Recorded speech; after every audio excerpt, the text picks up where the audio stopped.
Okay, the next video that I'm going to be making here and discussing some points on is really about how the Nazis came to power in 1923, or between 1923, the time of the beer hall putsch, up to 1933, and the tactic of using violence. And violence goes to the very heart of the movement. Now, something quite scary about the Nazis is that there are those within our society today who idealize the Nazis, neo-Nazis, new Nazis, those who seem to latch on to Nazi ideologies and try to emulate them in the modern world. And we saw this in Charlottesville in 2017. Charlottesville is in Virginia. It's just outside Washington, D.C. in the United States. And you might remember these demonstrations that took place on the University of Virginia's campus, where there were moves to remove a Confederate statue, a statue to a general who fought on the side of the American Civil War, who kept slaves. And the university felt that this was no longer an appropriate person to be recognizing on their campus. And large numbers of white men from the United States converged on this location.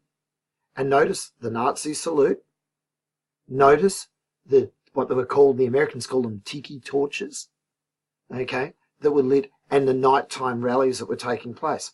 If you look carefully at these photos, you will also see a female face or two amongst the crowd. These weren't only males. So one of the things I want you to think about as we talk about the violences is the Nazi movement really dead? Or is this something we need to guard ourselves against when we understand democracies and the importance of freedom of speech and freedom of thought and tolerance? So when we study history, maybe we need to be aware that there are lessons in the past that we need to look at applying in our own lives. Let's take a moment now to look at the main instrument of the Nazis' violence. It's the brown-shirted SA men that feature in this video. Now, the video goes for about 3 minutes, and I'm going to let it just play through. As you're watching this video, I'd like you to make some notes about what you notice. Notice the torchlight rally of SA men here, for example. SA stands for Sturmabteilung, and we'll have that spelling for you shortly. These were a Freikorps type unit, a private army of the Nazi Party. We can see how brown-shirted Nazis parade in the streets. That's Berlin in the 1920s. We can see the Nazi Party wearing uniforms on the street.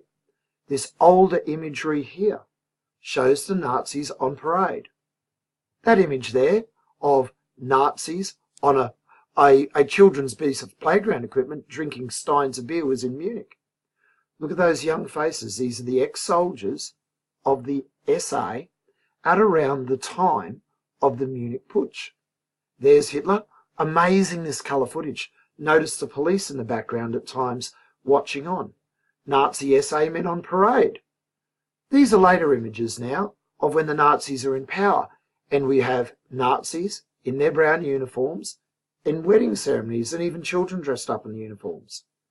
Nazis on parade in the early era in the streets of Germany. You've got police watching on, and you'll see images of the police in the background here, maintaining the crowd. Crowds may or may not be supporting. There's some arms going up in the Nazi salute, others just watching on. These early images, obviously Nazi supporters in the crowd, or at least people who want to look like they're Nazi supporters. Maybe that's a Freudian slip when I said nasty supporters, I mean Nazi. Here we again see people on the streets of Germany as the Nazis parading. Think of some of the cartoons we've seen. That man there seems to be an Orthodox Jew with his long beard. I wonder what his reactions were before the Nazis came to power. Now, the black uniforms are interesting here. There's a leading Nazi called Hermann Goering. The black uniforms are usually uniforms of another Nazi private army type unit called the SS. And the SS end up being really a very dark and frightening organisation running Nazi Germany after 1933. It was the SS in the black uniforms who ultimately control the concentration camps, the death camps. Noticing our SA men again on parade, waiting to go on parade, marching through the streets, all of military age. We're talking about violence in this video. Notice the emphasis of violence in their own propaganda videos. These are the faces of Nazism in the street, and it's hard to imagine that these people are members of a political party like we would have our own Liberal Party, Labor Party, National Party in Australia. This is clearly a highly organised group. This is clearly a group who represent a bit of a threat to democracy. This is a military type group wanting to take power. So think about these images, the way we've seen cartoons that reflect it. Look at these members of a political party on the street with rifles. Soon you'll see imagery of people on the street with machine guns. These are members of a political party. This is what Freikorps looked like. SA men with a machine gun. SA men, rifles over their shoulders. Violence is at the very heart of the Nazi movement. And by the mid-1930s, we see enormous rallies of Nazi party members. And these images are now coming out of the city of Nuremberg, where great rallies were held with hundreds of thousands of Germans involved in the Nazi party. So let's now explore these ideas further. One of the things I tried to emphasize for you is that violence is at the very heart of the Nazi party. It's the ethos of the Nazi party. The Nazis saw struggle at the very center of their ideologies and worldview. We can see that in the way that the Nazis fought and struggled and competed with each other to get prominent positions in the party, to become leaders in the party. And Hitler refers to this in his book Mein Kampf, which means my struggle. There is a concept in that book called the Führerprinzip, the leadership principle, where the best in society must struggle and fight to get to the top. So violence, struggle, fighting, competition, very much at the heart of the Nazi party. The Nazi party values a warrior mentality. When you looked at those images of the SA and SS, they're military type groups. They look like an army, but they're not the army. The SA is an expression of warriors, of struggling, of fighting, of violence. So when we talk about the SA, the Sturmabteilung, we need to think about it as a tactic the Nazis used to get to power. And that tactic, that organ, the Sturmabteilung, had two main purposes. The first purpose was to spread, to disseminate propaganda, to give out propaganda. It's interesting the Nazis saw members of the SA as propaganda come to life. It was important that they were looking youthful, that they were looking fit, strong. By marching in the street, they were sending a signal of what it meant to be a Nazi and what it meant to be German. They were a symbol of vitality, if you like, of life, of a strength of purpose that was locked into a struggle, a fight with the nation's internal enemies. And of course they were communists, they were socialists, and together often the Nazis used another word, Marxist. And of course there were people who were inside the nation who were undermining everything, and they weren't really German. To the Nazis, at least, the Nazis were anti-Semitic. They were opposed to the nation's enemies internally, the Jew, and we've seen that in some of our sources. So they're anti-Semitic and racist. They saw themselves in this death struggle to take power. Another thing about this Nazi propaganda image was they were a symbol to the Nazis of manliness, of what it meant to be a man, of the military, of tough military-style mateship, friendship, camaraderie, as the French and the Germans, and sometimes in England they say, a camaraderie, comradeship. And the SA were seen by expressing this, they were boosting a sense of national pride, a sense of loyalty to the nation, because they argued they were marching for Germany, not just their political party.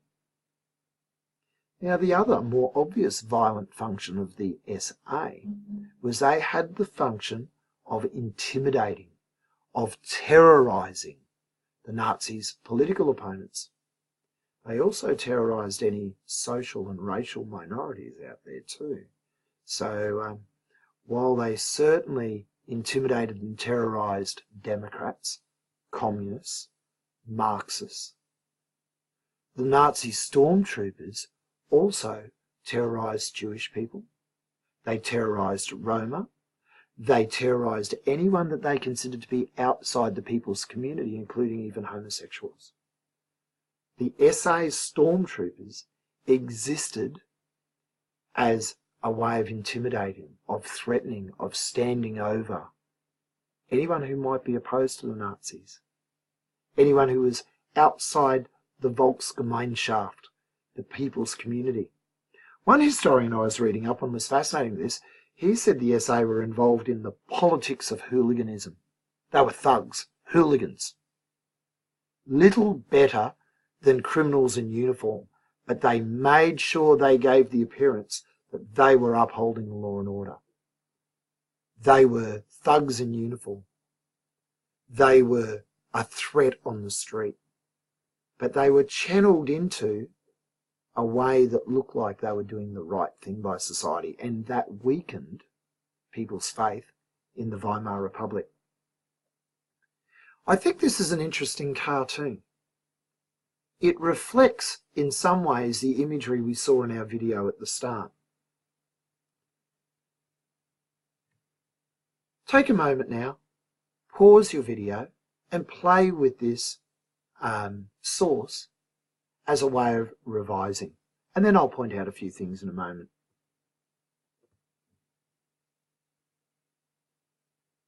Okay, you're obviously ready to restart. So let's have a look at what I've identified in here when I labelled our characters. We've got our brown shirts, our SA men. These are lurking behind the public, carrying batons, intimidating the German people into showing support for the Nazis with the Nazi salute. Notice the members of the public looking over their shoulder in fear. Notice their thuggish looks. We also have the propaganda feature or function of the SA men marching along the street, the Sturmabteilung, spreading propaganda, chanting their slogans on parade in the street. I think it's interesting to see that our SA here are drawn in a brutish, thuggish way, depicting the brown shirts as little better than animals. Our next video is going to look at that function of propaganda.